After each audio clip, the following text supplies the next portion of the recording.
तो last class में हमने चैप्टर कंप्लीट किया था, कुछ क्वेश्चन आंसर डिस्कस करने इस चैप्टर के, है ना, जो आपके एनसीईआरटी के हैं। 2-3 क्वेश्चन होमवर्क दिया था, वो देखे क्या?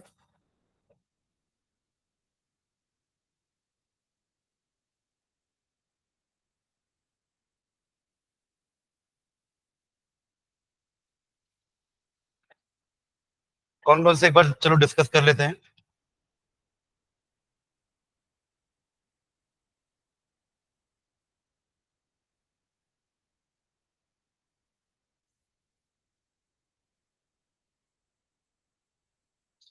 हाँ चलो, पहले 48 देखते हैं। लास्ट ये क्वेश्चन दिया था मैंने होमवर्क, बॉन्ड ऑर्डर निकालना था आपको N2O2 O2 1 plus and O2 1 minus, जिसमें N2O2 का तो हमने ऑलरेडी बॉन्ड ऑर्डर निकाला हुआ था कि N2 का बॉन्ड ऑर्डर 3 एंड O2 का bond order 2, O2 plus and O2 minus का बॉन्ड ऑर्डर कोई निकाला है क्या?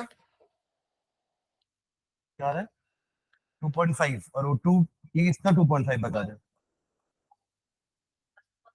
2.5 और O2 माइनस का 1.5। ठीक है चलो करके देखते हैं।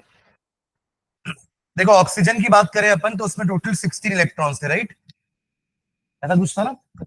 आप बिना एनर्जी लेवल डायग्राम बनाए भी निकाल सकते हो ना, हमको बस कॉन्फ़िगरेशन चाहिए, राइट?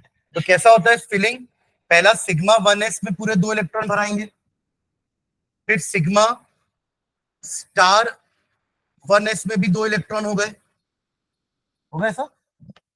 फिर उसको नीचे लिख लेते हैं, चलो इलेक्ट्रॉन्स को।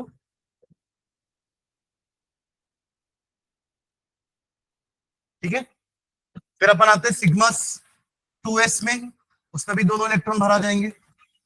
फिर आते हैं सिग्मा स्टार 2s में, उसमें भी दोनों इलेक्ट्रॉन भरा जाएंगे, है ना। अपन को तो एनबी और एनए कैलकुलेट करना है ना, number of bonding electrons and number of anti bonding electrons, याद तक ठीक है। ऑक्सीजन के लिए कौन सा अपन फॉलो करते हैं, जिसमें सिग्मा 2pz पहले आता है, फिर पाई 2px आता है, राइट? तो अगला भराएगा सिग्मा 2pz, इसमें भी 2 चले जाएंगे। फिर आएगा पाई 2px एंड पाई 2py, यहां भी 2 जाएंगे, यहां भी 2 चले गए। कितने इलेक्ट्रॉन हो गए हैं? 2 4 6 8 10 12 14, 2 ही बचे। और वो जाएंगे आपके एक एक पाई स्टार 2px में, और एक जाएगा पाई स्टार 2py में। ऐसा कुछ होगा? क्या हो गया, क्या चला रहे हो?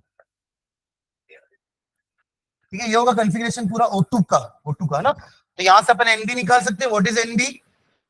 ये आपका एनबी है, ये एनबी है, ये एनबी है। जितने भी नॉन स्टार वाले हैं ना, वो सब क्या है आपके एनबी, और जितने भी स्टार वाले हैं वो है आपके एंटी बॉन्डिंग। ठीक है, Na। तो कितना हो जाएगा एनबी? 2 4 6 8 10, और Na 6 बचा हुआ। तो यहां से अपन बॉन्ड ऑर्डर निकाल लेंगे, NB minus Na, that will be 10 minus 6/2, यानी कि 4/2, यानी कि ये तो बात हो गई O2 की। अब जब O2 माइनस है तो उसके पास कितने इलेक्ट्रॉन है? एक इलेक्ट्रॉन बढ़ा देते हैं, माइनस है ना एक, तो एक इलेक्ट्रॉन बढ़ेगा। वो इलेक्ट्रॉन एक कहां जाएगा? यहां पर, यहां जाएगा, यानी कि ये बढ़ जाएगा 6 से बढ़ के 7। तो 10 minus 7/2, that will B 3/2, that will B 1.5। तो O2 माइनस का बॉन्ड ऑर्डर 1.5, यही बोल रहा था। ठीक है, O2 प्लस में क्या होगा? What will happen in O2 plus? जो हमने यहाँ पे एक इलेक्ट्रॉन ऐड किया है ना, अब कितने इलेक्ट्रॉन बचेंगे? 15। O2 प्लस में 15 इलेक्ट्रॉन है, एक कम कर दिया हमने। और क्या हटेगा, कहां से हटेगा? यहां एक सिंगल हटेगा और यहां सिर्फ सिंगल ही रहेगा। सुन रहे क्या? आया ना? यहां क्या रहेगा? बस एक इलेक्ट्रॉन, बस, और ये खाली रहेगा। यानी कि अब क्या कम होगा? ये कम होकर के 5 हो जाएगा। एंटी बॉन्डिंग कम होकर कितना हो जाएगा? 5 हो जाएगा। तो 10 माइनस 5/2, दैट विल बी 2.5। तो आपको एनर्जी लेवल डायग्राम बनाने की जरूरत नहीं है, ये मैं बोलना चाह रहा था। और आपको ऑर्डर पता होना चाहिए, उस ऑर्डर में आप दो दो इलेक्ट्रॉन बैठाते चलो। सेम है तो सिंगल सिंगल पहले बैठाओ और फिर डबल करो।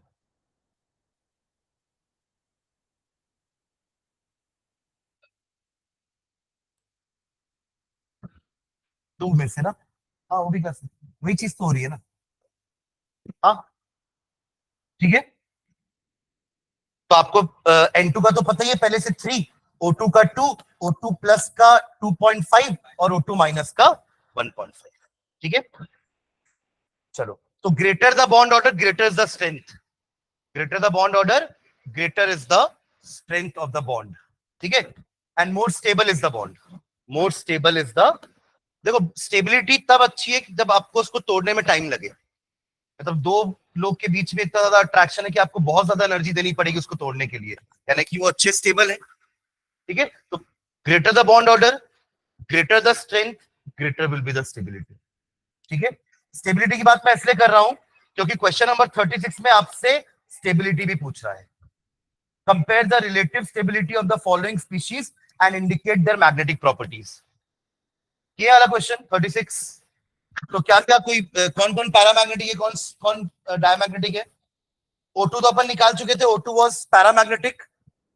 O2 प्लस देख लो, O2 प्लस का तो अभी बनाया था हमने, O2 प्लस के पास है सिंगल अनपेड इलेक्ट्रॉन, तो ये भी पैरामैग्नेटिक। O2 माइनस में वहां भी तो एक सिंगल बचेगा ना, देखो ये O2 था, है ना, ये O2 था, O2 माइनस में ये 2 हो गया, तभी तो एक अनपेड है ना अभी भी, तो वो भी पैरामैग्नेटिक ही होगा। O2, O2 plus, O2 minus, तीनों पैरामैग्नेटिक है। What about O2 2 minus? हाँ 2 माइनस वाला डायमैग्नेटिक होगा। हाँ एक और एक देखता ना, तो O2 2 नेगेटिव में ये भी डबल हो जाएगा, तो अब सारे के सारे पेयर्ड है। तो आपको चार स्पीशीज दिए थे ना, कौन कौन? O2, O2 minus, O2 plus and O2 2 minus. तो उसमें ये तीनों क्या होंगे? पैरा, और ये हो जाएगा आपका डायमैग्नेटिक। हमें बस नंबर ऑफ अनपेड इलेक्ट्रॉन देखने हैं, तो जहां पे अनपेड इलेक्ट्रॉन्स है वो पैरामैग्नेटिक, और जहां एक भी अनपेड इलेक्ट्रॉन नहीं है वो डायमैग्नेटिक। इस आयन का नाम पता है क्या? हाँ बोल दे, सही बोल रहे, पर ऑक्साइड आयन। तो पर तो बोल दे ना, सुपर ऑक्साइड, पर ऑक्साइड क्या है ये? वही H2O2 वाला, H2O2 हाइड्रोजन पर ऑक्साइड पढ़ते थे ना अपन, तो ये H2O2 इसी तो बना है, H1 प्लस होता है और O2 2 माइनस, तो ये 2 इधर आ गया, 1 इधर चला गया, तो फॉर्मूला क्या बन गया? H2O2। तो O2 2 नेगेटिव होता है peroxide ion, तो peroxide ion is diamagnetic in nature and rest all the ions are paramagnetic in nature।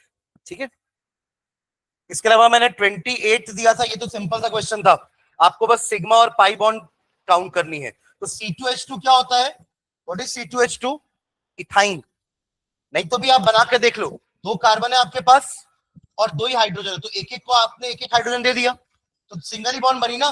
तो कार्बन तो टेट्रावैलेंट होता है, तो बाकी तीन बॉन्ड आप कहां बनाओगे? आपस में। बाकी तीन बॉन्ड कहां बनाएंगे? आपस में। अब काउंट कर लो, ये सिग्मा है, ये भी सिग्मा है, इसमें एक सिग्मा है और दो पाई है, तो टोटल तीन सिग्मा बॉन्ड्स हो गई और दो पाई बॉन्ड्स हो गई, ये फर्स्ट वाले में। और दूसरा आपका C2H4 था, ये होता है इथीन, अल्कीन का पहला मेंबर, या अल्काइन का पहला मेंबर। हाँ इसमें क्या होगा? अगेन दो कार्बन पहले बना लो, एक एक सिंगल बॉन्ड तो होगी, चार है ना, तो दोनों को एक दो दो दे दो, हो गए।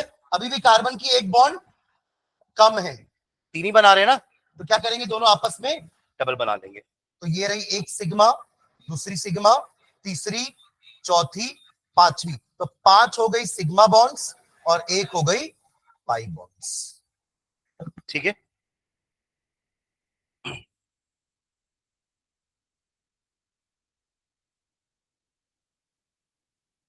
30th क्वेश्चन देखो, 30th, इसमें हाइब्रिडाइजेशन बताना है आपको कार्बन का। तो ये भी हमने पढ़ा है ना कि कार्बन जहां पे सिंगल बॉन्डेड होता है वो sp3 होता है, जहां कार्बन डबल बॉन्डेड होता है वो sp2 होता है, और triple bonded carbon are sp hybridise carbon. आप ऐसे समझो ना, इधर देखो, ट्रिपल बॉन्ड वाले को sp क्यों बोलते हैं? क्योंकि दो मिलकर के दो नए ऑर्बिटल बना लिए, और जो दो बच गए हैं ना अनहाइब्रिडाइज्ड, वही तो डबल बॉन्ड बनाते हैं और ट्रिपल बॉन्ड बनाते हैं, pi bonds, side wise overlapping. ये आपका एक sp हाइब्रिडाइज कार्बन है, जिसमें एक s और एक p मिलके दो नए हाइब्रिड ऑर्बिटल बन गए, और जो दो बच गए p, px एंड py, वो आपके पाई बॉन्ड बनाएंगे बगल वाले कार्बन के साथ। वो खुद कार्बन भी कैसा होगा, सेम sp हाइब्रिडाइज, ये रहे उसके दो अनहाइब्रिडाइज्ड px एंड py, और ये बनाएंगे ये पाई बॉन्ड्स। तो ऐसे याद रखना कि वो sp क्यों है, ट्रिपल बॉन्ड वाला, लेकिन ट्रिपल बॉन्ड में दो पाई बॉन्ड बननी है, और वो दो पाई बॉन्ड कौन बनाएंगे, वो दो अनहाइब्रिडाइज्ड p ऑर्बिटल्स। तो दो अनहाइब्रिडाइज्ड है तो एक ही बचा ना, तो sp याद रहेगा, और sp2 sp3। अब आप देखो कौन कौन से क्या है। सबसे पहला आपको कंपाउंड क्या दिया हुआ है, इथेन।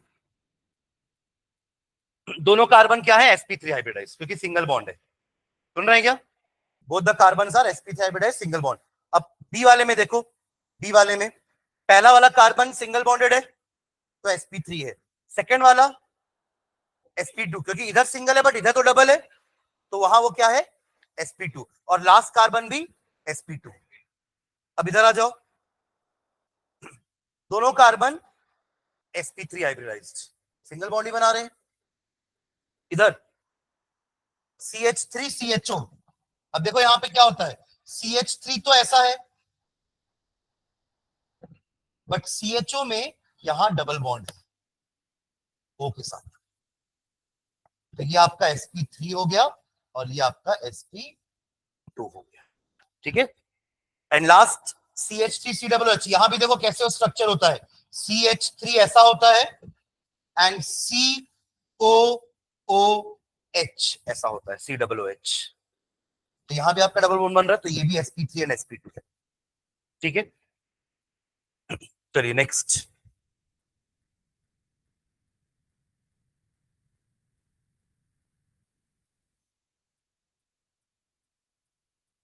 अब जैसे क्वेश्चन नंबर 33 पढ़ना एक बार, क्वेश्चन नंबर 33 इसका, इथेनॉल, वही ethanol equal CH3 CH2OH, ethanol कहाँ लिखा है, अच्छा ये इथेनल है, ये ना, ये इथेनल है, क्योंकि एल्डिहाइड है ना, तो एल्डिहाइड के लिए अपन क्या सफिक्स लगाते थे, अल, और अल्कोहल के लिए ऑल, ठीक है। चलो हाँ, चलो 4.33 देखो जल्दी से, क्वेश्चन नंबर 4.33 क्या बोल रहा है, explain the formation of H2 molecule on the basis of valence bond theory. पढ़े, बैलेंस बॉन्ड थ्योरी किससे डील करता है, या तो एनर्जी से, रिपल्शन अट्रैक्शन वाला, या वो हाफ फिल्ड ऑर्बिटल का ओवरलैपिंग होगा। अब क्या समझाओगे कि एक हाइड्रोजन के पास हाफ फिल्ड ऑर्बिटल होती है, दूसरे के पास भी हाफ फिल्ड ऑर्बिटल है, जब ये दोनों पास आएंगे तो दोनों हाफ हाफ फिल्ड क्या कर लेंगे आपस में, ओवरलैप, ओवरलैप वर्ड आना चाहिए आपके आंसर में, क्योंकि वीबीटी ओवरलैपिंग से डील करता था।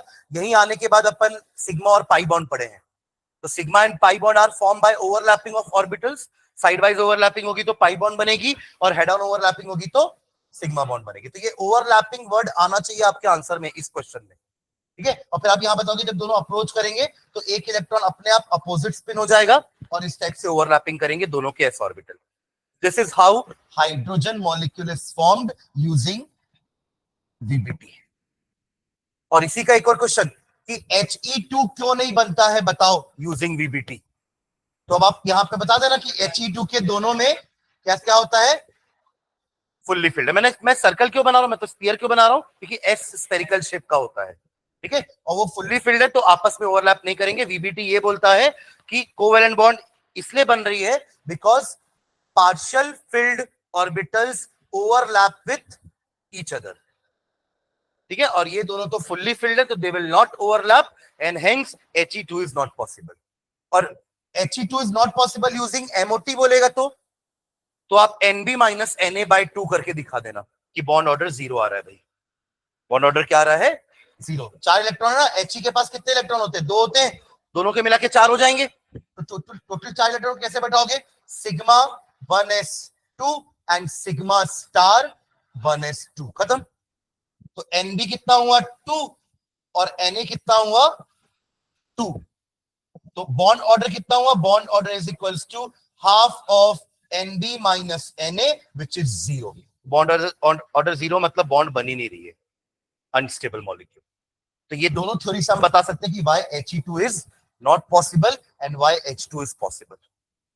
समझ रहे हैं?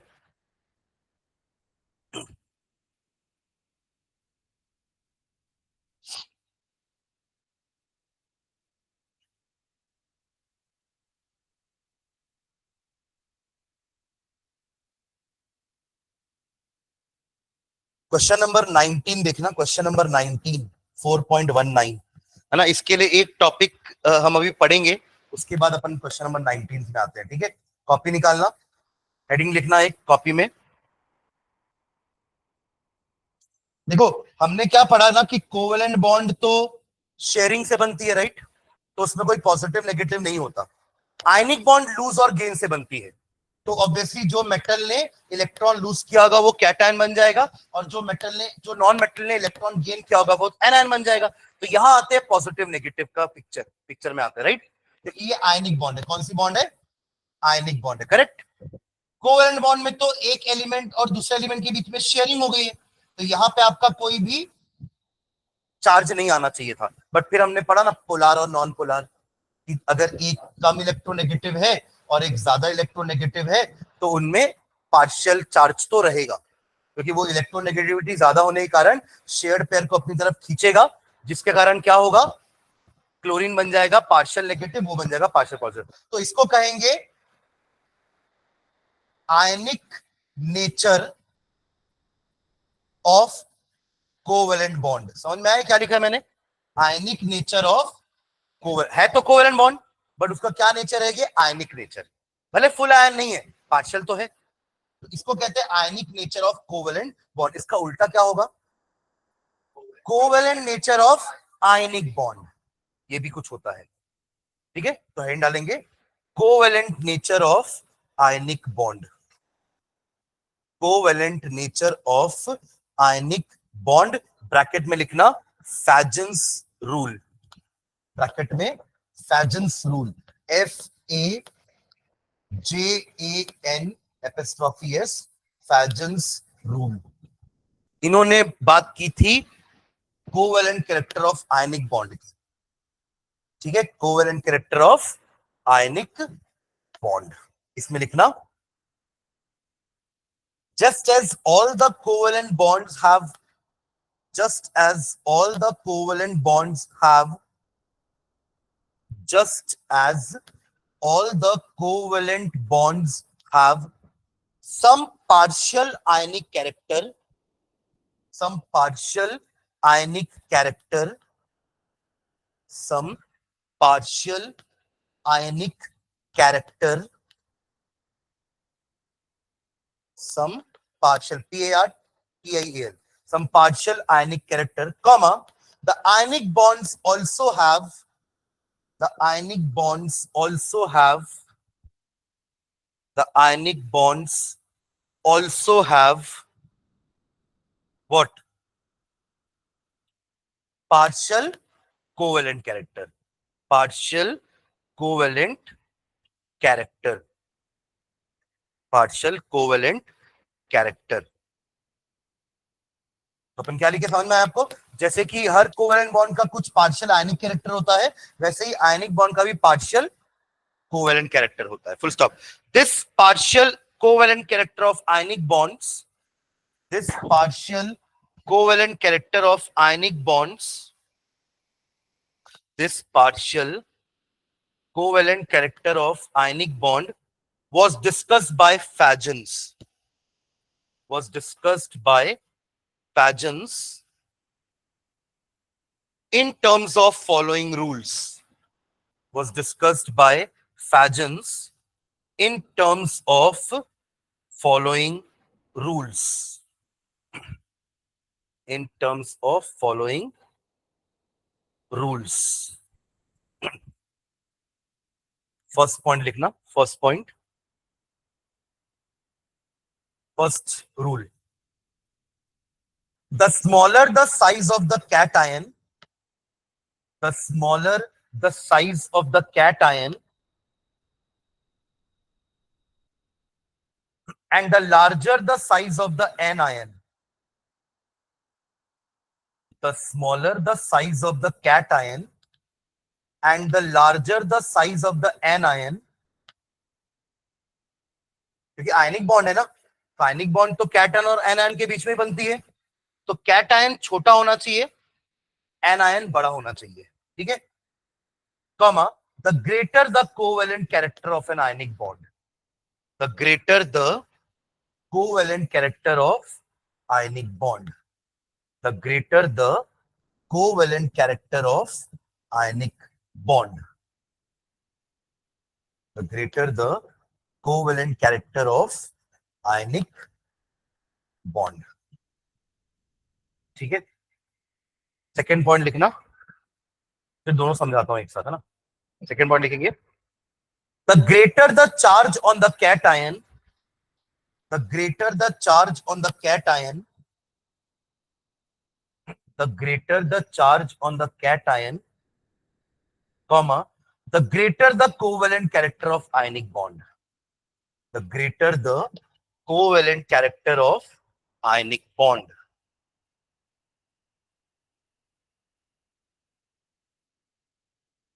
इसे रिपीट कर रहा हूं, the greater the charge on the cation, the greater the covalent character of the ionic bond, ठीक है। तो उसको समझते हैं, दोनों पॉइंट समझते हैं, ठीक है। और कोवेलेंट कैरेक्टर का मतलब क्या होता है आयनिक बॉन्ड का, आयनिक कैरेक्टर तो समझ गए कोवेलेंट बॉन्ड का, कि इलेक्ट्रोनेगेटिविटी के डिफरेंस के कारण एक पार्शियल नेगेटिव एक पार्शियल पॉजिटिव हो जाता है, बट यहाँ कैसे हो रहा है, यहाँ तो वो इलेक्ट्रॉन दे चुका है ना, तो फिर कैसे कोवेलेंट कैरेक्टर आ रहा, मतलब आप ये बोलना चाह रहे हो कि इलेक्ट्रॉन देने के बाद उसको रियलाइज हुआ कि अरे मैंने क्यों दे दिया, तो खींचने लगता है वापस, तो खींचने लगेगा मतलब शेयरिंग टाइप का हो जाएगा फिर, यानी कि कोवेलेंट कैरेक्टर, और पार्शियल है, पूरी तरीके से वापस खींच नहीं लेगा, ठीक है, या एकदम बीच में नहीं आ जाएगा कि दोनों के बीच में शेयरिंग हो रही है, बट हाँ कैटायन इलेक्ट्रॉन देने के बाद उस इलेक्ट्रॉन को वापस खींचने की कोशिश करेगा, ठीक है, और वो तब अच्छे से कर पाएगा जब कैटायन छोटा होगा, ताकि उसका न्यूक्लियस पास रहे ना खींचने के लिए।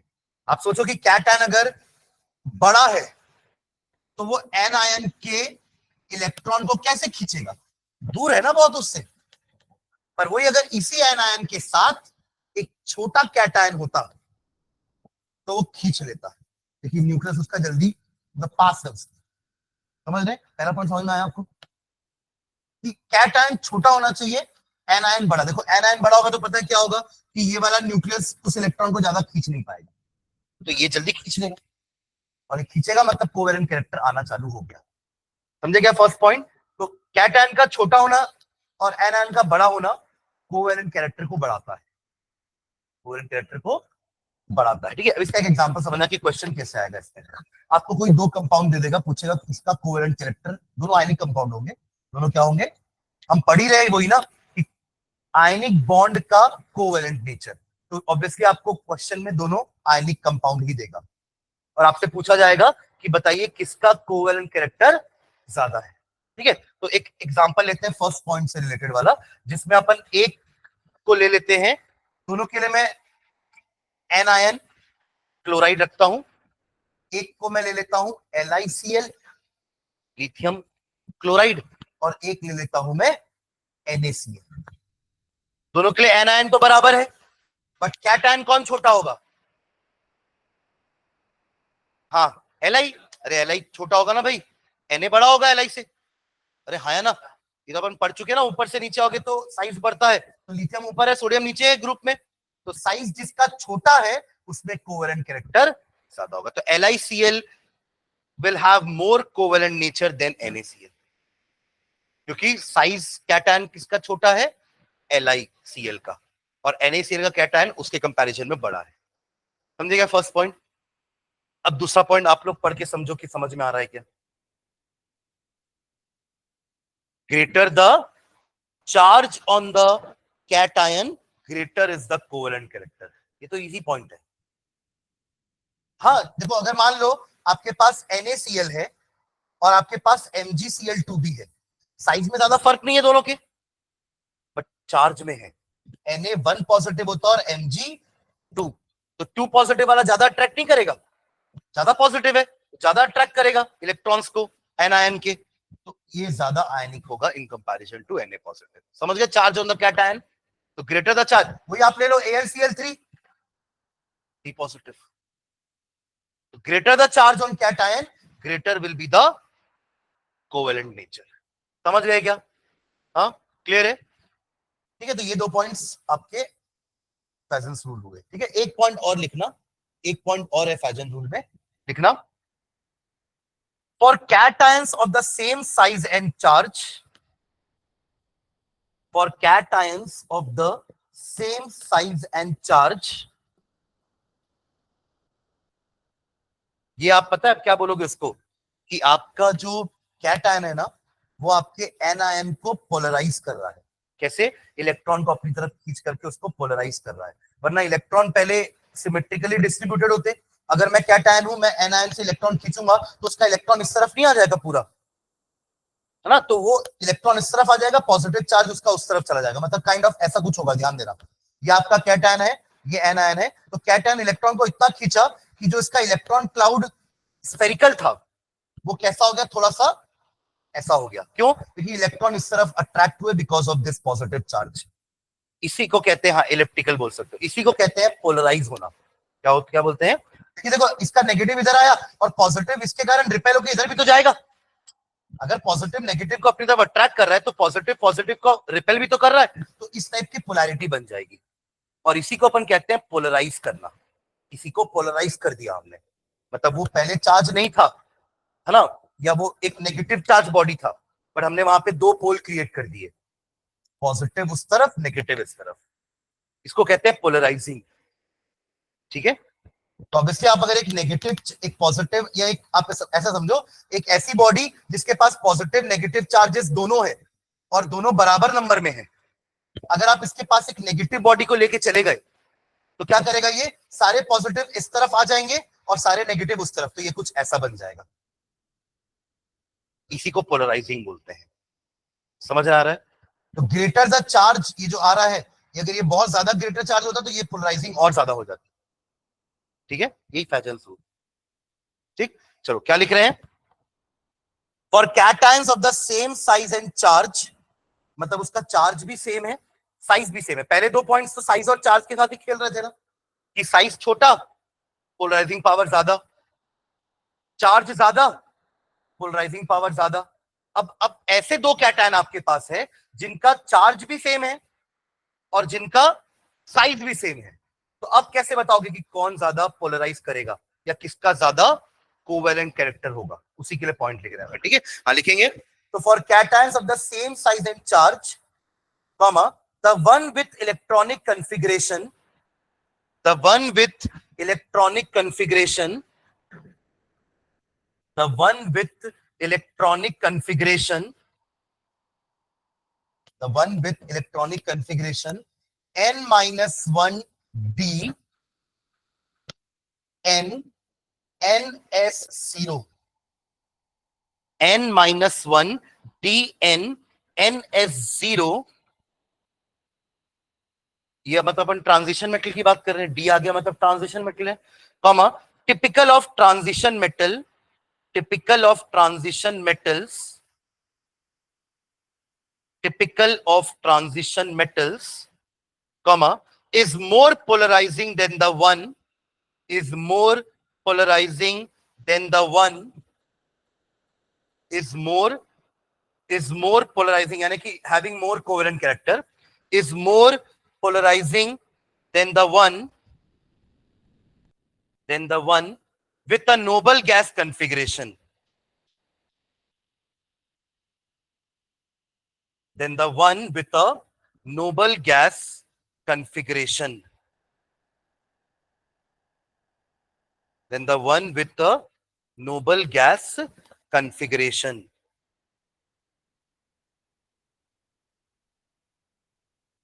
NS2 कॉमन लिखिएगा, NS2 NP6, NS2 NP6, NS2 NP6, typical of alkali and alkaline earth metal cations, typical of alkali and alkaline earth metal cations.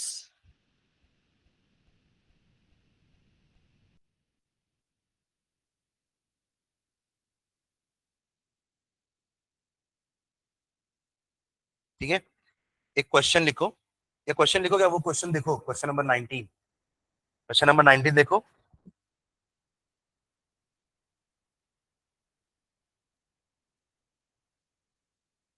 पढ़ो, उसमें क्या बोल रहा है क्वेश्चन नंबर 19 में।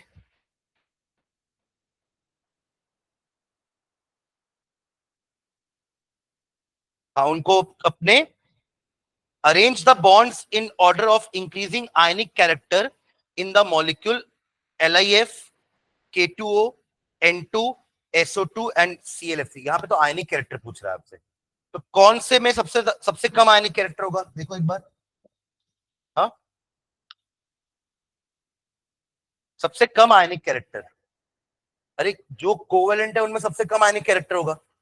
आप जो बोल रहे हो K2O तो आयनिक ही है, उसमें से उसमें तो अच्छा खासा आयनिक कैरेक्टर होगा। LIF वो भी आयनिक ही है। अब N2 कोवेलेंट है, तो N2 कोवेलेंट है तो उसमें आयनिक कैरेक्टर 0 है ना, और ऊपर से N2 तो आपका कैसा टाइप का है, नॉन पोलर, उसके पास आयनिक कैरेक्टर है ही नहीं।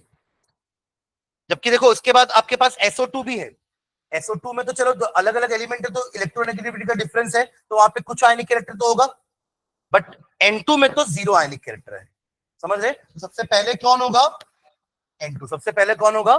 क्वेश्चन नंबर लिख लो, आप लोग कॉपी में आंसर लिख रहे हो ना, तो 4.19 का सॉल्यूशन लिख लो।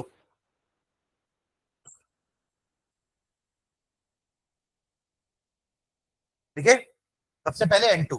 अब बताओ बाकी सब में क्या होगा, जिसमें देखो अगेन आपका पहले तो ये समझना जरूरी कि इनमें से कोवेलेंट कंपाउंड्स कौन है और आयनिक कंपाउंड्स कौन है। जहां आपको मेटल नॉन मेटल दिख रहे हैं ना, वो आपके आयनिक कंपाउंड्स है, जैसे कि K2O, LIF, ये दोनों आयनिक कंपाउंड्स हैं। और बाकी जो SO2 है ये सारे नॉन मेटल्स हैं, सल्फर भी नॉन मेटल है और ऑक्सीजन भी नॉन मेटल है।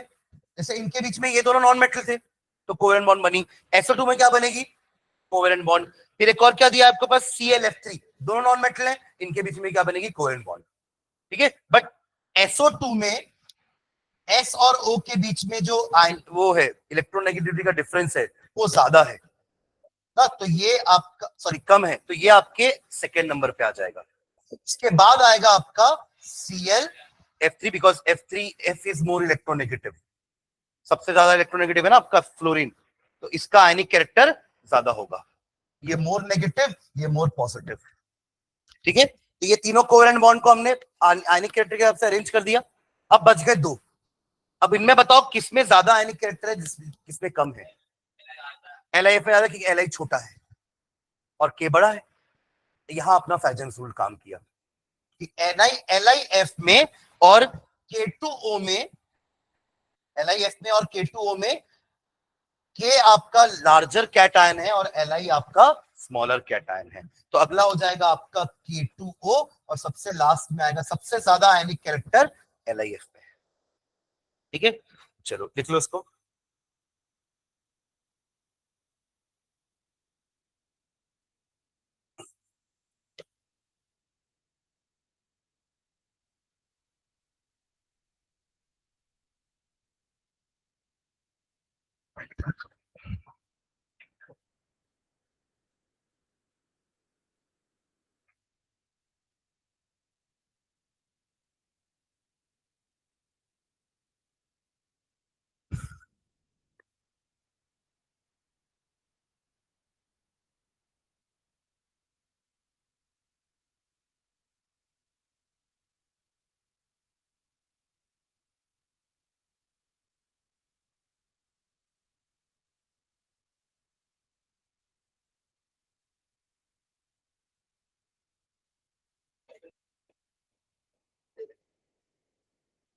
बाकी अपन ने बीच में एक दिन क्वेश्चन नंबर 7 तो कर लिया था वेस्पर मॉडल वाला, देखो क्वेश्चन नंबर 7, उसमें से शायद कुछ किए थे, देखो एक बार वापस से। सबका आपको शेप बताना है ना, यूजिंग वेस्पर थ्योरी। देखो पहला क्या है, BeCl2, क्या होगा इसका ज्योमेट्री देखो, BeCl2। पहले आपको बनाना क्या है इसका लूज स्ट्रक्चर। कैसे बनाते हैं अपन लूज स्ट्रक्चर? तो बेरिलियम के पास आखिरी शेल में 2 इलेक्ट्रॉन है, आखिरी शेल की बात कर रहे हैं अपन, और क्लोरीन के पास आखिरी शेल में 7 है, ऐसे 2 क्लोरीन है, तो 14 + 2 कितना हो जाएगा 16। अब इन 16 इलेक्ट्रॉन्स को हमें बेरिलियम और क्लोरीन के आसपास बैठाना है। 16 यानी कि 8 पेयर, 16 इलेक्ट्रॉन यानी कि 8 पेयर। तो आपने एक एक बैठा दिया, एक एक बैठा दिया ना, तो कितने बचे 6, 3 इधर दे दिए और 3 इधर दे दिए। ठीक है, ये आपका वो ऑक्टेट का लिमिटेशन है कि इनकम्प्लीट ऑक्टेट में भी सेंट्रल एटम स्टेबल है, मॉलिक्यूल स्टेबल है। ठीक है, अब इसकी ज्योमेट्री कैसे निकालेंगे? तो आपको हमने पढ़ा है कि इसमें एक भी लोन पेयर नहीं है ना, सब सेंट्रल एटम के ऊपर डिपेंड करता है ज्योमेट्री। सेंट्रल एटम के पास कितने इलेक्ट्रॉन पेयर हैं? 2, और दोनों के दोनों कैसे हैं? Bond pair. और 2 बॉन्ड पेयर की ज्योमेट्री कैसी होती है? लीनियर। याद करो पूरे। 3 बॉन्ड पेयर के लिए क्या थी ज्योमेट्री? Trigonal planar. 4 के लिए टेट्राहेड्रल। 5 के लिए ट्राइगोनल बाइपिरामिडल। और 6 के लिए ऑक्टाहेड्रल या स्क्वायर बाइपिरामिडल, या इसका एक और नाम है ऑक्टाहेड्रल स्क्वायर बाइपिरामिडल। समझ गए क्या? तो पहला काम तो लूज स्ट्रक्चर ही होता है, वहीं से हमको क्लियर होगा कि हमारे सेंट्रल एटम के अराउंड में कितने इलेक्ट्रॉन पेयर हैं, और वो इलेक्ट्रॉन पेयर बॉन्डेड है कि लोन है। और एक और बात याद रखेंगे कि डबल बॉन्ड को भी हम यहाँ पे सिंगल एज्यूम करते हैं। ऐसा नहीं अगर यहाँ पे डबल बॉन्ड बन गई तो आप 3 बॉन्ड पेयर ले लो और 3 बॉन्ड पेयर से आप ज्योमेट्री ट्राइगोनल प्लेनार बना दो, गलत हो जाएगा। समझ रहे हैं क्या? भले ये डबल बॉन्ड है पर इसको हम वेस्पर थ्योरी में एज्यूम किए थे कि इसको हम सिंगल बॉन्ड पेयर मानेंगे। ये हमारा एजम्पशन में हमने लिखा भी है। ठीक है, चलो बाकी को ट्राई करो। क्या क्या और है? BCl2 हो गया ना, BCl3 ट्राई करो जल्दी से। BCl3, SiCl4, AsF5, जल्दी करो।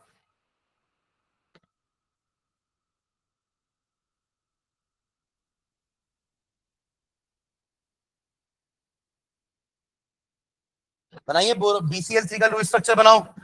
बोरॉन के पास आखिरी शेल में 3 इलेक्ट्रॉन है और क्लोरीन के पास 7, तो ऐसे 3 है, तो 21 और 3 24, 12 पेयर। बैठाओ 12 पेयर को।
बना BCl3, क्या रही ज्योमेट्री? ट्राइगोनल प्लेनार है ना।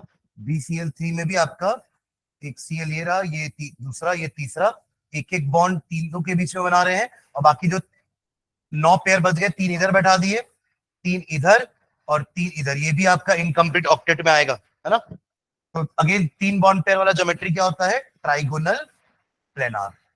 ठीक है, नेक्स्ट देखो अगला SiCl4। ये सिंपल है, क्या बन रही ज्योमेट्री?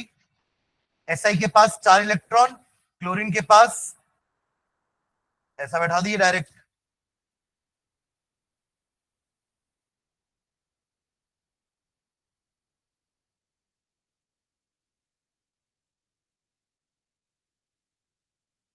ऐसा होगा देखो,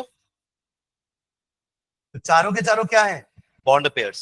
4 bond pair corresponds to tetrahedral geometry. ठीक है, नेक्स्ट है AsF5 है ना, आर्सेनिक, AsF5। आर्सेनिक के पास भी 5 वैलेंस इलेक्ट्रॉन होते हैं और उन पांचों को वो यूज करेगा 5 फ्लोरीन के साथ कनेक्ट होने में, है ना। तो अगेन इसके पास भी कितने बॉन्ड पेयर होंगे, 5 ही होंगे, और 5 बॉन्ड पेयर मतलब ट्राइगोनल, हाँ बोलो, बाई पिरामिडल ज्योमेट्री क्या बनेगी, ट्राइगोनल, जहां पे ये आपके 3 फ्लोरीन प्लेन में है और एक ऊपर और एक नीचे, ट्राइगोनल बाई पिरामिडल।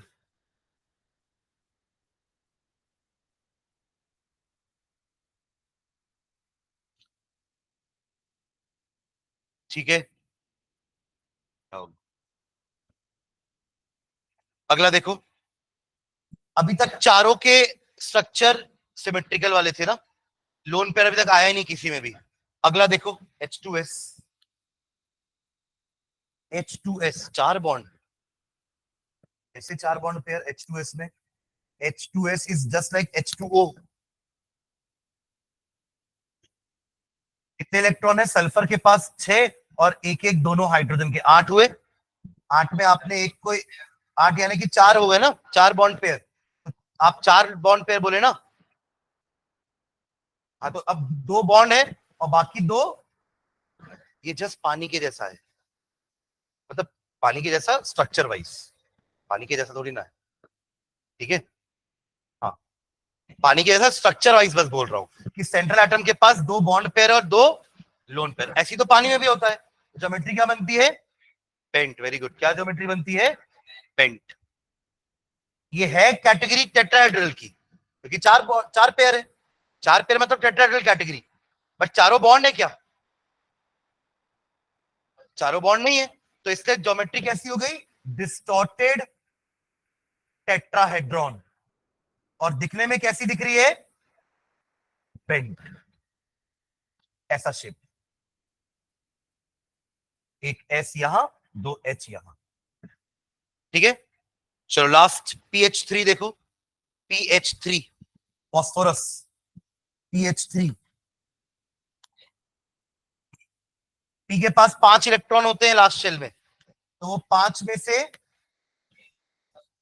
3 के साथ तो वो हाइड्रोजन के साथ बॉन्डिंग बना लेगा, मेरा एक H, दूसरा H, तीसरा H, और वो जो 2 लोन, जो एक लोन पेयर है ना, एक लोन पेयर है ना, उसके कारण ये अगेन 4 बॉन्ड, 4 इलेक्ट्रॉन पेयर है, तो कैटेगरी टेट्राहेड्रल वाली ही है, पर चारों बॉन्ड नहीं है, एक के कारण थोड़ा सा रिपल्शन ज्यादा होगा, तो ज्योमेट्री डिस्टॉर्ट हो जाएगी, पिरामिडल ज्योमेट्री क्या होगी, पिरामिडल, पिरामिडल, ट्राइगोनल पिरामिडल बोल सकते हैं, ट्राइंगल वाला पिरामिड बन रहा है, स्क्वायर वाला पिरामिड नहीं बन रहा है, ट्राइगोनल पिरामिडल या सिंपली पिरामिडल बोलोगे तो चलेगा, समझ गया।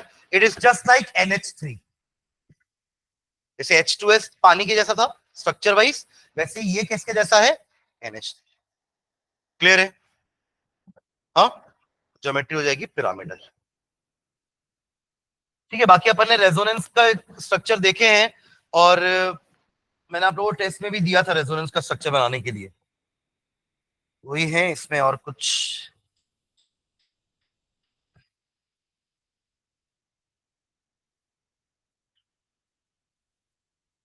लूज स्ट्रक्चर इंपॉर्टेंट है ना। फिर मैं आपको एक क्वेश्चन दिया था 4.9, ये भी टेस्ट में क्वेश्चन था कि how do you express the bond strength in terms of bond order. अब वहां पे एक लाइन लिखना था कि greater the bond order greater is the bond strength, बस एग्जांपल बोल देते कि single bond is weaker then double bond या ट्रिपल बॉन्ड, लेकिन greater the bond order greater is the bond strength, ठीक है, and lesser is the bond enthalpy, कि greater the bond, क्या बोलते हैं, ग्रेटर की लेसर, क्या बोला मैंने, बॉन्ड ऑर्डर बढ़ेगा तो स्ट्रेंथ बढ़ेगी बॉन्ड की, तो bond order, sorry bond enthalpy का क्या होगा, बॉन्ड एंथैल्पी बढ़नी चाहिए कि कम होनी चाहिए, क्या होती है बॉन्ड एंथैल्पी, पहले तो ये बताओ, वन मोल ऑफ बॉन्ड को तोड़ने के लिए जो एनर्जी देनी पड़ रही है, तो ऑब्वियसली अगर स्ट्रेंथ बढ़ रही है तो एनर्जी ज्यादा नहीं देनी पड़ेगी, तो क्या होगा, ये भी इंक्रीज होगा, बढ़ेगा। ठीक है, तो greater the bond order, greater the strength, greater the bond enthalpy. Bond enthalpy is the energy या enthalpy required to break one mole of bond, covalent bond. देखिए देखो, अपन ने दो पढ़ा है, एक होता है लैटिस एंथैल्पी और एक होता है बॉन्ड एंथैल्पी। दोनों का मीनिंग सेम है, दोनों का मतलब है बॉन्ड तोड़ना, बट लैटिस एंथैल्पी में कौन सी बॉन्ड तोड़ना, आयनिक बॉन्ड, और बॉन्ड एंथैल्पी में कौन सी बॉन्ड तोड़ना, कोवेलेंट बॉन्ड। मतलब दोनों का वही है, it is the energy required to break the bond, but वो किस टाइप की बॉन्ड होनी चाहिए, आयनिक। देखिए आयनिक बॉन्ड क्रिस्टल लैटिस बनाते हैं और ये आपकी प्रॉपर बॉन्ड होती है, तो इसके लिए नाम दिया अपन ने बॉन्ड एंथैल्पी और वहां दिया अपन ने लैटिस एंथैल्पी। दोनों का मीनिंग सेम है, it is the energy required to break the bond, break one mole of bond. ठीक है, बस फर्क इतना है कि वो बॉन्ड का नेचर अलग अलग है, एक आयनिक बॉन्ड है और दूसरी कोवेलेंट बॉन्ड है। ठीक है, हाँ, लेसर द बॉन्ड लेंथ हो जाएगा, है ना। तो अब देखो क्या क्या चीजें हो गई, greater the bond order, greater the strength, greater will be the bond enthalpy, but smaller will be the bond length. Single bond बड़ी होती है, डबल बॉन्ड छोटी हो जाएगी और ट्रिपल बॉन्ड और छोटी हो जाएगी। ठीक है, तो ये पूरा आपका बॉन्ड कैरेक्टरिस्टिक को अपन समराइज कर दिए, और इसका उल्टा भी होगा, बॉन्ड ऑर्डर कम होगा तो स्ट्रेंथ कम होगी, एंथैल्पी कम लगेगी पर लेंथ ज्यादा हो जाएगी, बॉन्ड लेंथ ज्यादा हो जाएगी। ठीक है,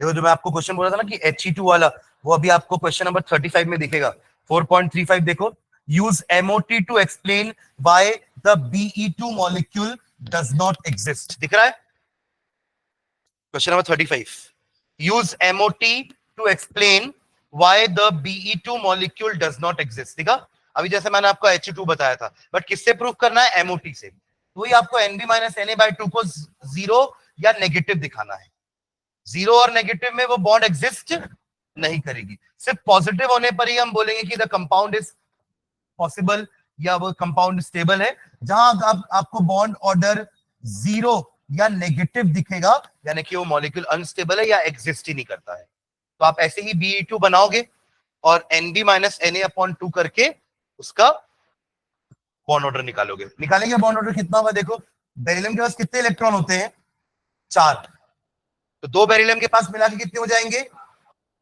8 इलेक्ट्रॉन्स। अब ये कैसे बैठने वाले हैं, सिग्मा 1s में 2, फिर सिग्मा स्टार 1s में 2, ओके, ये फिर सिग्मा 2s में 2 और सिग्मा स्टार 2s में भी 2, हो गए 8 इलेक्ट्रॉन खत्म। तो Nb कितना है, 4, Na कितना है, 4, तो 4 - 4 by 2 will be 0, bond order 0 है, that is why Be2 does not exist. Clear है, तो ऐसे समझाना है। ठीक है, तो ठीक है, ये चैप्टर इतना ही था। नेक्स्ट क्लास से फिर अपन ऑर्गेनिक वाला चैप्टर चालू करते हैं, that is principle, general principle of organic chemistry. वो आपके वॉल्यूम 2 का पहला चैप्टर, नहीं पहला नहीं, दूसरा चैप्टर है, पहला तो हम कर चुके रेडॉक्स, उसके बाद वाला चैप्टर है आपका ऑर्गेनिक केमिस्ट्री का जनरल प्रिंसिपल्स। और वो बहुत इंपॉर्टेंट चैप्टर है, क्योंकि वो समझोगे तो आपको उसके बाद का चैप्टर समझ में आएगा, और 12th का पूरा ऑर्गेनिक सब उसमें बेस्ड है, क्योंकि ये पूरा जनरल प्रिंसिपल, हम जनरल टर्म्स पढ़ने वाले हैं इस चैप्टर में, नॉमेनक्लेचर पढ़ने वाले हैं कि आपके ऑर्गेनिक कंपाउंड्स के नाम हम कैसे डिसाइड करते हैं। हालांकि हमने 10th में थोड़ा बहुत नॉमेनक्लेचर पढ़ा है, बट 11th में हम और ज्यादा डिटेल में पढ़ेंगे, फंक्शनल ग्रुप्स के पढ़ेंगे, है ना, और कुछ और नए वाले भी हम इस रूल्स इंट्रोड्यूस करेंगे। हम मतलब 10th में अपना जो लर्निंग था वो सिर्फ सिंपल सिंपल कंपाउंड्स तक रखते थे, नेमिंग उनका, बट यहाँ पे हम थोड़े कॉम्प्लेक्स कंपाउंड्स की भी नेमिंग पढ़ेंगे। ठीक है, तो वो आपके इस चैप्टर में आएगा, प्लस और जितने भी फिनोमिना या मैकेनिज्म होते हैं रिएक्शन के, ऑर्गेनिक रिएक्शंस के, वो हम इसमें पढ़ेंगे। तो ये बहुत इंपॉर्टेंट चैप्टर है ऑर्गेनिक केमिस्ट्री का जनरल प्रिंसिपल। देखिए ये सारे टर्म्स हमें 12th तक काम आएंगे। जितने भी 12th में भी आप ऑर्गेनिक के चैप्टर्स पढ़ोगे ना, वहां ये सारे टर्म्स बार बार आएंगे, तो आपको ये टर्म्स यहीं पे क्लियर करना जरूरी है। समझ रहे हैं क्या? तो अपन नेक्स्ट क्लास से वही चैप्टर चालू करेंगे, बीच में कुछ दिन लेकर के रिवीजन करेंगे। बट उसके लिए मुझे पहले आप बता दो कि आप लोग की डेट्स क्या है एग्जाम की, मतलब जो हाफ ईयरली बोल रहे हो